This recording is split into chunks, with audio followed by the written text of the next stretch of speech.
ચાલો ગાઈસ, આપણે આવી ગયા છીએ વેદાંતની સ્કૂલે.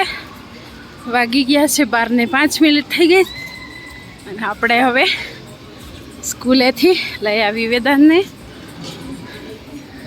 તો બને રહેજો બ્લોકમાં. ભાઈ ને ભાઈ આવ્યો ભાઈ. એ બેન કેમની જાવ છો? અમે જઈ છે આજે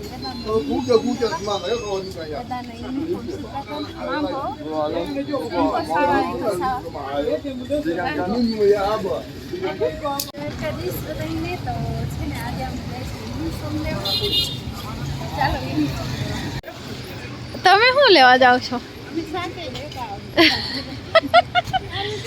ઓકે ઓકે, શાક લેવા જાવ છો ને? ઠંડી કેવી પડે છે? ઓહો, બહુ ઠંડી પડે છે ને.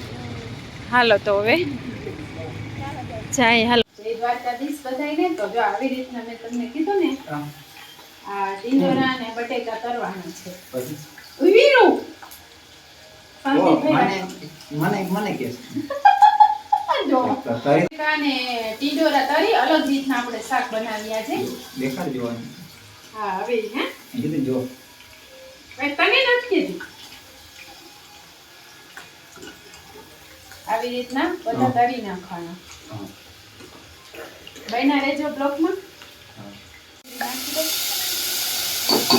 ડુંગળીની ગ્રેવી આપણે ટીંડોરા બટેકા બનાવવાના છે. મસ્ત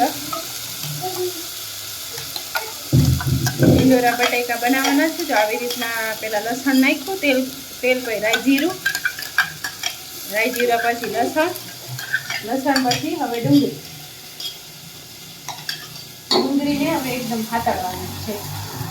બ્રાઉન ના થઈ જાય દાખલ. ઓકે, દ્વારકાધીશ બધાયને. જો આપણું ટીંડોરા બટેકાનું શાક રેડી છે ખાવા માટે.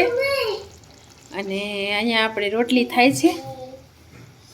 અહીંયા રોટલી, અહીંયા શાક. તો હાલો બધા જમવા, ફટાફટ પહોંચી આવજો જમવા.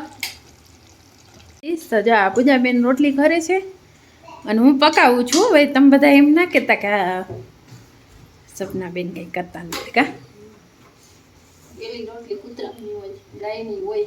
હા, એટલે અને આપણે કામ કરીએ છીએ, એવું નથી કે આવું નથી કરતા. ગાઈસ, તો અહીંયા જો છોકરાઓને એના પપ્પા રમે છે બેટ બોલ રમે છે. જો